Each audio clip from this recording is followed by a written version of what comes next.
사도행전 3장 4장 말씀. 주면 지가 알아서 그만두는 거야?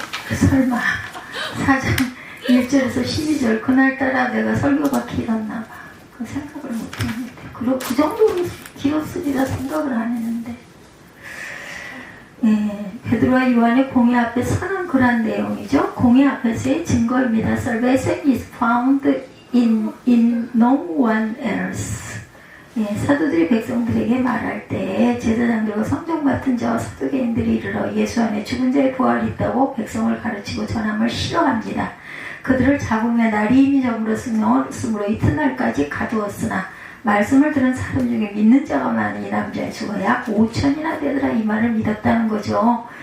사두개인들과 관리들은 아주 질색을 하는데 이튿날 관리들과 장로들과 서기관들이 예루살렘에 모였는데 대제사장 안나스와 가야바와 요한과 알렉산더와 및 대제사장의 문중이 다 참여하여 사도들을 가운데 두고 묻되 너희가 무슨 권세야 누구의 이름으로 이 일을 행하였느냐. 이에 베드로가 8절입니다. 성령이 충만하여 이르되 백성의 관리들과 장로들아 만일 병자에게 행한 착한 일에 대하여 이 사람이 어떻게 구원을 받았느냐고 오늘 우리에게 질문한다면 10절입니다. 너희의 모든 이스라엘 백성들은 알라. 너희가 십자가에 못 박고 하나님의 죽은 자 가운데서 살리신 나사렛 예수 그리스도의 이름으로 이 사람이 건강하게 되어 너희 앞에 섰느니라. 이 예수는 너희 건축자들의 버린 머릿돌로서 진 모퉁이의 머릿돌이 되었느니라. 12절에 다른 이로서 구원을 받을 수 없나니 천하 사람 중에 구원받을 만한 다른 이름을 우리에게 주신 일이 없음이라 하였더라. 이렇게 말씀하고 있어요. 공회 앞에서 증거하는 그러한 내용이죠. 그래서 영어로 12절까지 우리가 함께 쭉 보았습니다. 사도들의 최초 전도 활동은 큰 반향을 일으키죠. 단기간에 5,000명이 넘는 성도가 생겼어요. 그러나 이러한 사도들의 전도는 즉시 반대에 직면합니다. 지난 2000년 동안 기독교는 박해 속에서 성장해 왔어요. 도전과 반대가 없는 신앙은 없습니다. 단순한 반대가 아니라 때로는 매맞고 감옥에 갇히고 죽임을 당하기도 하죠. 이러한 도전과 반대를 이기지 못한다면 우리의 신앙도 없는 것이다. 그러니 우리가 얼마나 좋은 시대를 살고 있습니까? 본문을 통해서 최초로 어떠한 박해가 일어나는지 또한 그들이 어떻게 박해를 이겼는지 살펴봅니다. 최초의 박해자들은 사두개인들이죠. 그들은 사도를 붙잡아 가두어요. 사도들이 백성에게 말할 때 제사장과 성전 맡은 저와 사두개인들이 이르러 저희를 잡음에 날이 이미 저문 고로 이튿날까지 가두었으나 이렇게 말하고 있어요. 1절과 3절에 사두개인들이란 1세기 경 나타났다가 사라진 유대 종파의 이름이죠. 어떤 사람들은 사두개란 이름은 다윗 시대의 대제사장 사도의 후예라는 뜻에서 붙여진 이름이다. 이렇게 말합니다. 이들은 예수님 당시 헤롯 왕가나 로마 권력과 적당히 타협하면서 일정한 지위를 누렸어요. 정치적인 특권도 누리고 성전의 지배권도 누렸습니다. 이들은 바리새인들처럼 대중적 인기가 없었어요. 바리새인들은 전승한 율법을 거부하고 구약은 윤리적인 부분만 채택을 합니다. 사두개인들 천사, 영적 존재, 영혼 불멸, 육체 부활을 믿지 않아요. 그러니까는 그러니 너무나 천국을 믿겠어요? 부활을 안 믿죠. 본문에 보면 이들은 예수님의 부활을 전하는 것을 아주 싫어했습니다. 안 믿으니까. 이들은 성전을 중심으로 활동하다가 주 70년 헤롯 성전의 파괴와 함께 몰락합니다. 본문에 보면 사두개인들과 함께 제사장들 성전 맡은 자가 나오죠. 성전 맡은 자는 대제사장 다음에 제2인자로 성전을 관리 감독하고 제사장을 경호하고 성전을 경비하는 제사장들이죠. 사두개인들이 최초의 박해자라면 그 대표자는 안나스입니다. 안나스는 거의 반세기 동안 성전을 지배했던 제사장 가문의 대표자예요. 안나스는 AD 6년에 퀴리니우스 총독에 의해서 제사장에 임명된 이후 주후 7년에서 14년까지 7년 동안 대제사장 노릇을 합니다. 그 후에는 그의 아들인 엘르아살이 대제사장직을 계승하죠. 그 후에는 사위 요셉 가야바, 이름이 아마 귀에 익을 겁니다. 가야바. 그 후에는 남은 네 아들 요나단, 데오필루스, 마티아스, 안나스 등이 계승을 했고 그 후에는 손자 마티아스, 데오필로스의 아들, 주 65년에서 66년까지, 뭐 2년이나 65년, 66년 대제사장직을 이렇게 세습을 했다라는 정도. 우리가 이름을 다 외울 수는 없어요, 그죠? 그래서 60여 년을 그 집안이 성전을 지배했다. 안나스와 가야바는 예수님에게 사형을 선고하도록 종용한 주동자. 그들이 성전을 지배하는 동안 예수님을 십자가에 못 박아 죽였어요. 많은 사도들을 붙잡아 때리고 가두고 죽입니다. 이미 지옥에 가면 일본지 그 문중이 다 아마 자리 잡고 있지 않겠나. 사도들을 신문한 것은 공회죠. 예수님을 신문하고 사형 선고를 내렸던 기관도 공회입니다. 본문에 보면 공회 참석자 명단이 나와요. 관원, 대제사장, 장로, 서기관들, 가야바, 그리고 주 18년에서 36년까지 18년간 대제사장을 맡았어요. 그죠? 가야바. 유대 총독 발레리우스 그라투스에 의해서 임명이 되었다 이렇게 나와 있어요. 그래서 주후 18년에서 36년까지 18년 동안 굉장히 긴 기간 동안 대제사장직을 맡습니다. 요한 알렉산더 대제사장, 문중 등등 공회라는 명칭, 슈네드리온이에요. 슈네드리온. 이거는 선, 합계와 에드리오, 앉음의 뜻을 갖고 있다고 그래요. 함께 앉았다 그런 뜻을 갖고 있다. 슈네드리온. 두 단어가 합해져서 만들어진 파생어. 유대사회 최고의 사법행정기구였습니다. 공회는 주전 2세기경에 나타났고 헤롯 시대에 이 명칭이 사용되었다라고 증거합니다. 최초의 구성원은 민수기 11장 16절을 근거로 71인으로 구성이 되었어요. 그 알렉산드리아 여왕 시대부터 각 지파에서 두 사람씩 제사장, 장로, 서기관 중에 선출하여 총 72인으로 구성돼서 뭐 72인역 뭐 이런 거 있죠. 이게 72인입니다. 의장은 대제사장이 맡았다.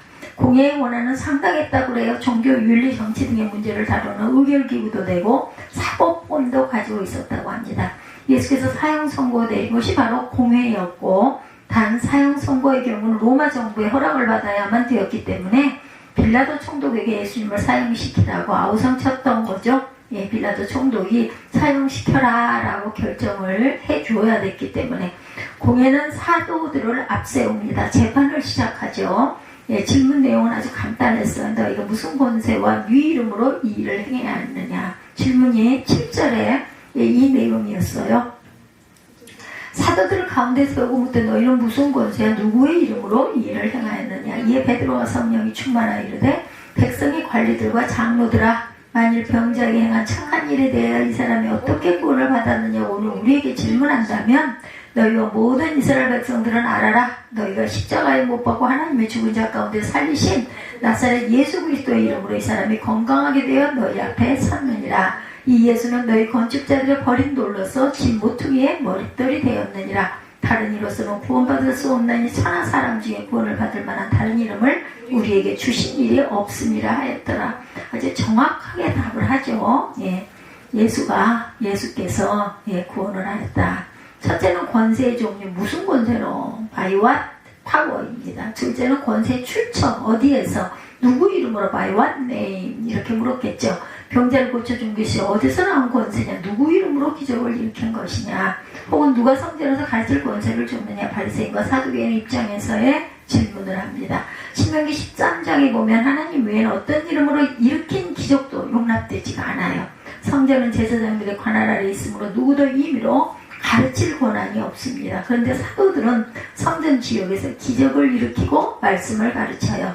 수천 군중들이 그들을 따랐죠. 이것은 그들에게 몇 가지 위협을 주었겠죠. 당연히. 첫째, 치안 문제가 어수선했겠죠. 폭동이나 밀란이 일어나면 곤란한데 지배층 사람들이 로마 권력에게 얻은 지위를 상실할 수도 있다. 이게 두려웠던 거죠. 둘째는 성전의 지배권 혹은 종교적인 지배권이 위태롭다라고 느꼈겠죠. 사두개인들은 자신들의 허락 없이 성전 지역에서 가르치거나 어떤 교리를 전파하게 할 수는 없었어요. 바리새인들은 자신들이 행하지 못하는 기적을 사도들이 행하는 것을 인정할 수가 없어. 근데 실제 그렇게 고쳐졌어. 아픈 자가 일어났죠. 안진뱅이가 걸어 다닙니다. 공회가 사도들을 재판정에 세운 것은 단순한 공갈이 아니었어요. 예수님을 십자가에 못 박았듯이 얼마든지 그들을 죽일 수도 있다는 협박이었죠. 이와 같은 협박 앞에 사도들은 과연 어떤 자세였나? 또한 그들은 심판자들 앞에 무슨 말을 했는가? 사도의 반론이죠. 베드로 사도의 그 변론이 나와 있습니다. 이게 8절에서 12절 내용이에요. 그렇죠?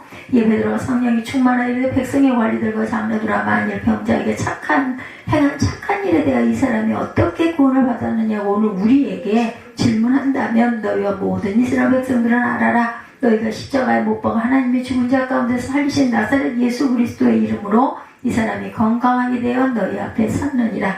이 예수는 너희 건축자의 허린 돌로 진 모퉁이의 머릿돌이 되었느니라. 다른 이로서는 구원받을 수 없나니 천한 사람 중에 구원을 받을 만한 다른 이름을 우리에게 주신 일이 없음이라 하였더라. 답을 정확하게 예수 그리스도께서 그 사람을 고쳤다. 오직 하나, 무슨 권세냐? 예수님 권세다. 누구 이름이냐? 예수님 이름이다. 예수님의 이름으로 기적이 일어났다.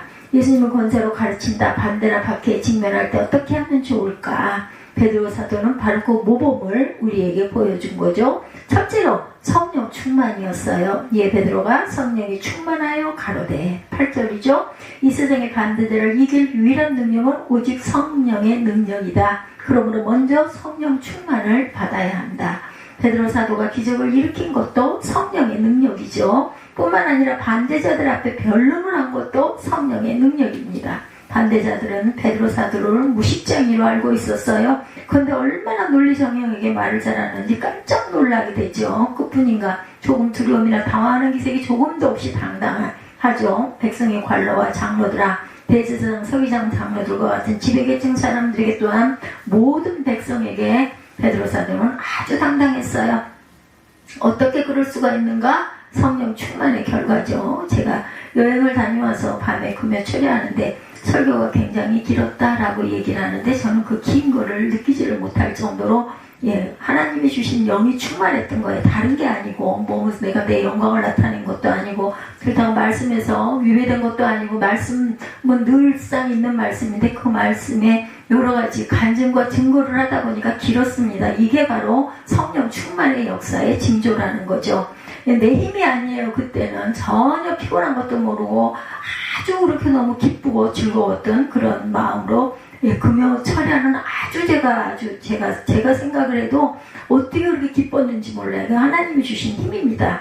앞으로 사도행전이 얼마가 전개될든 모든 과정이 다 이랬다. 어떤 반대자, 어떤 박해가 그가 왕이든 총독이든 군이든 저도 마찬가지였을 것 같아요. 여기에 너무 사람이 꽉 들어찼다 해도 아마 저는 더 아마 펄펄 나르고 춤을 췄을 것 같아요. 그래서 저는 다윗의 그 춤추었다라는 내용을 이해할 수가 있습니다. 하나님이 영을 주시면 그런 기쁨이 충만해. 피곤한 거 이런 거 아무것도 몰라. 다 끝나고 나면 이제 물론 육신이니까 다리도 많이 아프고 그죠? 관절도 아프고 제가 몸에 건강치가 못하다 보니까 그랬겠지만 그리고 참 제가 요즘에 잠을 참 자주 조금씩 잠을 자고 깨는 건 똑같이 깨는데 또 자도 또 잠을 자고 또 자도 또 잠을 자고 그러고 나면 또 새 힘이 나고 여행이 많이 피곤하기도 했을 것이고 하나님의 영이 나를 충만하게 만지고 계신다라는 것을 제가 느낄 수가 있었어요. 그래서 무슨 생각을 했냐면 참 여행이 고나고 힘들고 뭔가 무슨 예배를 드린 것도 아니고 이것저것 보고 다니고 느낀 것밖에는 없었어도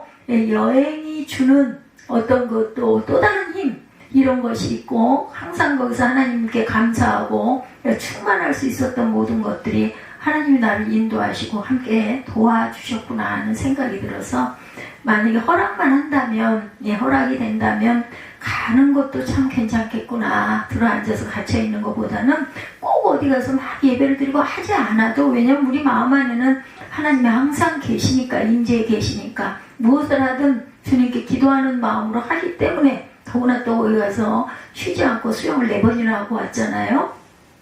그 하루 쉬겠다는 날은 3일이 늦게 일어나는 바람에 오후에 나가는 거를 사진 찍자고 따라 나갔다가 보고 있으니까 왜냐면 제대로 못했거든요. 남자분들이 막 들어와가지고 그냥 거긴 레인도 없고 그냥 노천탕같이 생겨가지고 휘젓고 다니니까 겁이 나서 부딪히는 일은 없었어요. 그분들이 나를 보니까 나는 못 보지만 그랬지만 불안해가지고 한 40분 정도밖에 수영을 못해가지고 내가 가서 수영복 얼른 입고 올게. 그러고는 뛰어가가지고 다시 입고 와가지고 한 10바퀴 정도 같이 돌고, 그리고 사진도 찍고, 물속에서도 사진을 찍을 수가 있어요. 거기는 그 수영을 하려는 목적이 아니라 거기서 바다가 탁 트여서 보여요. 그냥 높기 때문에 27층이니까 아래 바로 바다가 있는 것 같으니까 그 사진들 찍고, 또 바다에서 수영하는 사람들도 많이 있었어요. 날씨가 더운 나라이기 때문에. 그렇다고 해서 와 너무 뜨거워 이거는 아니었어. 우리 가을 날씨보다는 조금 더웠고 습했고,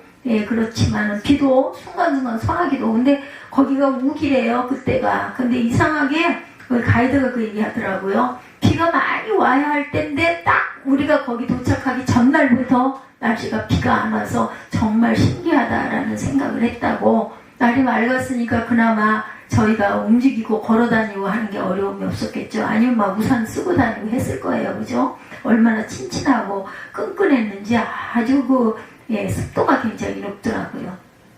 누가복음 21장 12절에서 15절에 보면 이 모든 일년에 내 이름을 인하여 너희에게 손을 대어 핍박하며 회당과 옥에 넘겨주며 임금들과 관장들 앞에 끌어가려니와 이 일이 도리어 너희에게 증거가 되리라. 그러므로 너희는 변명할 것을 미리 연구치 않기로 결심하라. 내가 너희의 모든 대적이 능히 대항하거나 반박할 수 없는 구제와 지혜를 너희에게 주리라. 이렇게 말씀하고 계세요. 예, 저도 아마 이 시대에 그 베드로와 함께 다녔다면은 아마 못지않는 충만한 그러한 성령의 능력이 우리 마음에서 용솟음쳐나겠구나 하는 생각을 제가 했습니다. 장차 반대와 박해가 일어날 것이다. 옥에 갇히고 높은 사람들 앞에 신문을 받을 것이다. 미리 변명할 말을 준비할 필요도 없다. 성령께서 아무도 대항할 수 없는 말을 해주실 것이다. 단순히 말만 주시는 것이 아니라 능력을 입혀주실 것이다. 막 병자가 나오니까 할 말이 없잖아. 증거가 있습니다. 이것이 주님의 예언이었던 거죠. 그 예언대로 베드로 사도는 말한 것뿐이에요. 오늘 우리도 마찬가지입니다. 반대를 이기는 것은 논리나 철학의 싸움이 아니고 성령으로 대항해야 할 영적 싸움이다. 우리의 씨름은 에베소서 6장 12절이죠. 혈과 육에 대한 것이 아니요 정사와 권세와 이 어둠의 세상 주관자들과 하늘에 있는 악의 영들에게 대함이라. 이렇게 말하고 있어요. 그러므로 먼저 성령 충만을 받아야 되는 성령 충만처럼 귀한 게 없어요. 보석이죠. 둘째로 내가 하고 있는 주의 이 일에 대한 확신을 받게 됩니다. 베드로 사도는 자신이 하고 있는 일을 착한 일이다, 선한 일이다 이렇게 규정하죠. 예, 뭐라고 그래? 만일 병자에게 행한 착한 일에 대하여 이 사람이 어떻게 구원을 얻었느냐고는 우리에게 질문하면 이렇게 얘기하죠. 한때 베드로는 아무 잘못도 없이 한없이 약해졌었어요. 겁이 많은 베드로죠. 누가 뭐라고 안 하도 움츠려 들었어요. 옆에서 나이 어린 여자 노예가 뭐라고 해도 깜짝깜짝 놀랍니다. 아니야 나는 아니야 막 이렇게 부정하죠. 그러면서 마음에 얼마나 양심과 싸웠겠어요. 내가 이러면 안 되는데 내가 왜 이럴까 막 이랬겠죠. 예수님의 눈과 마주치는 순간 또 깜짝 놀라죠. 내가 정말 잘못했구나를 깨닫게 되죠. 아무 말씀도 안 하셨는데도. 근데 저도 그랬을 것 같아요. 살려고 겁이 나서 죽을까봐 아니 나는 저 사람을 몰라 했는데 어느 순간 예수님이 나를 물끄러미 쳐다봤을 때 얼마나 마음에 가책이 왔을까. 그죠? 말이 필요 없어 그때는. 저도 그런 경험을 한번 했거든요. 그 예배 혼자 기도 열심히 하고 다닐 때 네가 나를 사랑하느냐 하고 계속 물어보시는데 사랑합니다 하다가 나중에는 거기가 수그러들더라고요. 잘 아시면서요 하면서 왜 그랬을까요? 내가 하나님을 온전히 많이 사랑하지 못했기 때문에 아마 마음에 가책이 와서 주님 잘 아시잖아 이러면서 나도 모르게 고개가 수그러졌을 때 베드로는 모른다고 했으니 얼마나 가슴이 아프고 놀래서 뛰쳐나가서 막 울죠. 내가 한 일은 착한 일이요 당신들이 묻는 것이 구원에 대한 질문이요. 그렇다면 내가 확실하게 대답해 주겠어 라고 담대하게 말하죠. 당신이 믿는 기독교 신앙이 뭔지 간단히 말해줄 수 없어? 누군가가 만약에 물어본다면 당황스럽겠죠. 순간 뭐라고 대답을 하지? 무슨 말을 어디서부터 해야 할까? 아마 이럴 거예요. 베드로 사도가 우리에게 본이 되죠. 당신 질문이 뭐예요? 내가 믿는 기독교는 착한 일, 선한 일을 합니다. 사람이 살아나지 않았어? 인 거죠. 우리도 그 순간 되면 안 그러겠어요? 가장 착한 일은 영혼을 구원하는 일. 영혼을 구원하려면 어떻게 해요? 첫째는 육신이 구원을 받아야, 죽지 않아야 영원 구원도 받을 수 있잖아요. 살아 있어야. 그렇죠?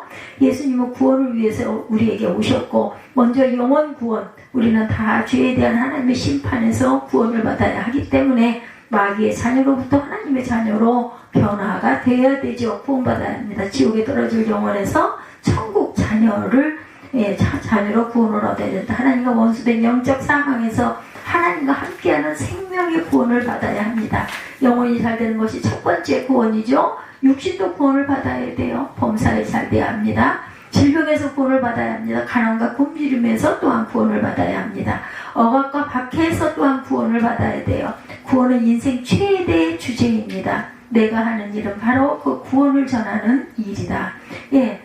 너와 내 집이 구원을 받으리라. 이 말씀도 우리에게 주신 하나님의 말씀이죠. 그러므로 인간이 하는 일 중에 가장 착한 일, 자기 신앙에 대한 확신을 가져야 된다는 거. 예수님의 유일성, 본문에서 베드로 사도가 강조한 것은 예수님 뿐이다라는 거예요. 10절에 너희가 십자가에 못 박고 하나님의 죽은 자 가운데 살리신 나사렛 예수 그리스도의 이름으로 이 사람이 건강하게 되어 너희 앞에 섰느니라. 이 이름의 예수의 권세, 예수님의 이름은 세상 유일한 것이다. 다른 이로서는 구원받을 수 없나니 12절이죠. 천하 인간의 구원을 얻을 만한 다른 이름을 우리에게 주신 일이 없음이니라 하니라. 오늘 베드로 사도가 선포하는 진리는 구원론의 가장 중요한 부분이죠. 예수님 외에 구원의 길이 없어요. 어떻게 그렇게 단정할 수가 있는가? 하나님의 다른 이름을 주시지 않았기 때문에. 누가 뭐 있어야지. 다른 게 없어. 다른 방법이 없어요. 오로지 예수 그리스도 한 분이다. 혹시 하나님이 두 분, 세 분 계시다면 모르거니와 오직 하나님은 한 분이시죠. 성부, 성자, 성령도 한 분이세요. 한 분. 한 분의 직임들이 다른 것일 뿐이지 그 세 분은 한 분. 삼위일체 하나님이세요. 만약에 하나님이 셋이라고 한다면은 이건 다른 종교입니다. 그렇기 때문에 삼위일체 하나님이시다. 그 하나님의 구원의 길을 한 가지밖에 주시지 않았어요. 오직 예수 그리스도, 예수의 이름으로 14장, 요한복음 14장 6절에 예수께서 가라사대 내가 곧 길이요 진리요 생명이라고 그러시죠. 나로 말미암지 않고는 아버지께로 올 자가 없느니라. 아버지께로 가는 길은 오직 누구뿐이다? 예수님 한 분뿐이라는 거예요. 그래서 내가 길이요 진리요 생명이다 이렇게 얘기하십니다. 이 유일성이 어떤 사람에게는 확신의 근거가 되고 어떤 사람에게는 또한 걸림돌이 되기도 한다. 오늘 이 말씀을 듣는 순간에도 두 가지로 서로 상반된 반응이 나올 수가 있어요. 믿음이 강화되는 사람이 있고 반대로 믿지 못하는 사람도 있다. 이 예수님 너희 건축자들이 버린 돌로 진 모퉁이 위에 머릿돌이 되었다고 그래. 버렸어. 그 돌을 11절에 보면 그죠? 근데 그것이 모퉁이 돌이 되었다. 시편 118편 22절 말씀에서 인용이 됐습니다. 예수님은 어떤 건축자가 버린 돌이에요. 근데 다른 건축가는 가장 중요한 모퉁이 돌로 사용을 했다는 거죠. 유대인들은 예수님을 쓸모없는 사람으로 생각하고 십자가에 못 박아 죽였어요. 근데 하나님 아버지는 예수님을 가장 중요한 구원의 주인으로 세우셨다는 거. 그러니까 답을 잘못 맞춘 거죠. 멀쩡한 걸 갖다 내다 버린 거예요. 성경은 많은 곳에서 메시아 예수님을 돌에 비유합니다. 창세기 28장 11절과 22절에 보면 한 곳에 이르러는 해가 진지라 거기서 유숙하려고 그것을 한 돌을 취하여 베게 하고 거기 누워 자더니 내가 기둥으로 세운 이 돌이 하나님의 전이 될 것이요. 이렇게 돌에 대한 비유가 이렇게 나오죠. 그러므로 주 야훼께서 가라사대 시편 28편 16절입니다. 주 야훼께서 가라사대 보라 내가 한 돌을 시온에 두어 기초를 삼았노니 곧 시험한 돌이요 귀하고 견고한 기초돌이라 그것을 믿는 자는 급절하게 되지 아니하리로다 이렇게 말하고 있어요. 시편 28편 16절 하반절 좀 읽어주세요. 그것을 믿는 자는 이사야 28장 16절이네요. 급절하게 되지 아니하리로다. 이 부분이 제가 지금 궁금해가지고 이사야 28장 16절 주 예수께서 이같이 이르시되 보라 내가 한 돌을 시온에 두어 기초를 삼았노니 곧 시험한 돌이요 귀하고 견고한 기초돌이라 그것을 믿는 이는 다급하게 되지 아니하리로다. 다급하게 되지 아니하리로다. 이것을 여기서는 급절하게 다급하게 되지 아니하리로다. 사가 싫어 보여가지고 또 왕이 보신즉 사람의 손으로 다니엘 2장 34, 5절입니다. 또 왕이 보신즉 사람의 손으로 하지 아니하고 뜨인 돌이 신상의 철과 진흙의 발을 쳐서 부서뜨림에 그때 철과 진흙과 녹과 은과 금이 다 부서져 여름 타작마당에 겨같이 되어 바람에 불려간 곳이 없었고 우상을 친 돌은 태산을 이루어 온 세계에 가득하였나이다. 예, 다니엘 2장 34절. 여기도 또한 돌로 비유가 되죠. 고린도전서 10장 4절에도 다 같은 신령한 음료를 마셨으니는 저희를 따르는 신령한 반석으로부터 마셨음에 그 반석은 곧 그리스도시라. 이 반석, 이것도 그리스도시라. 돌로 비유가 되죠. 너희는 에베소서 2장 20절 잘 아는 말씀이죠. 사도들과 선지자들의 터 위에 세우심을 입은 자라. 그리스도 예수께서 친히 모퉁이 돌이 되셨느니라. 예수님 스스로도 자신을 돌로 비유합니다. 보면 마가복음 12장 10절에서 11절에 너희가 성경의 건축자들의 버린 돌이 모퉁이의 머릿돌이 되었나니 이것은 주로 말미암아 된 것이요 우리 눈에 기이하도다함을 읽어보지도 못하였느니라 하시더라 말씀합니다. 돌이 되시는 예수님은 무슨 역할? 두 가지 역할을 했어요. 어떤 사람에게는 믿어서 구원이 되는 돌이 되고 어떤 사람에게는 걸려서 넘어지는 걸림돌이 됩니다.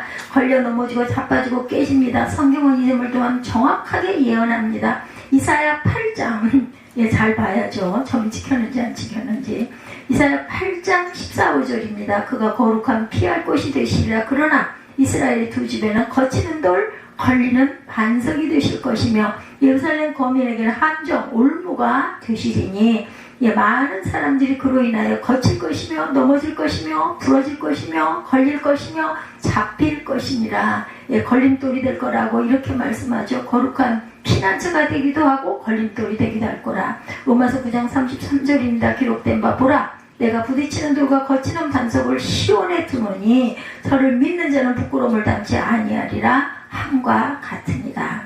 그리고 또 베드로전서 2장 6절에서 8절도 경에 기록하였을 때 성경이죠. 보라 내가 택한 보배롭고 요긴한 모퉁이 돌을 시온에 두노니 저를 믿는 자는 부끄러움을 담지 아니하리라 하였으니 그러므로 믿는 너희에게는 보배이나 믿지 아니하는 자에게는 건축자의 버린 그 돌이 모퉁이의 머릿돌이 되고 또한 부딪히는 돌과 거치는 반석이 되었다 하니라. 저희가 말씀을 순종치 아니함으로 넘어지나니 이는 너희를 이렇게 정하신 것이라. 베드로전서 2장 6절에서 8절이에요. 예수님의 유일성에 어떤 사람은 구원에 이르게 하고 어떤 사람은 넘어지게 한다라는 뜻입니다. 그래서 걸려 넘어지는 것도 자유고 믿는 것도 자유예요. 우리에게 그 선택의 자유를 하나님께서 주셨어요. 걸려 넘어지는 사람이 많다고 해서 돌을 치울 수는 없습니다. 진리에 걸려 넘어진다고 해서 진리를 부정할 수가 없어요. 하나님이 구원을 위해서 보내신 예수님이시고 그 예수님을 믿고 영접하면 얼마든지 구원을 받는다. 그러나 예수님이 싫어서 거부하면 어쩔 수가 없어요. 사두개인들이 싫어하고 바리새인들이 거부한다고 해서 예수님을 부인해서는 안 되고 부인할 수가 없다. 하나님 주신 유일한 구원의 길을 절대로 부인할 수가 없죠. 베드로 사도의 결론 12절이죠. 다른 이로는 구원을 얻을 수 없나니 천하 인간의 구원을 얻을 만한 다른 이름을 우리에게 주신 일이 없음이라 하였더라. 아멘. 우리 결단하시고 기도하시고 주기도문으로 예배를 마치도록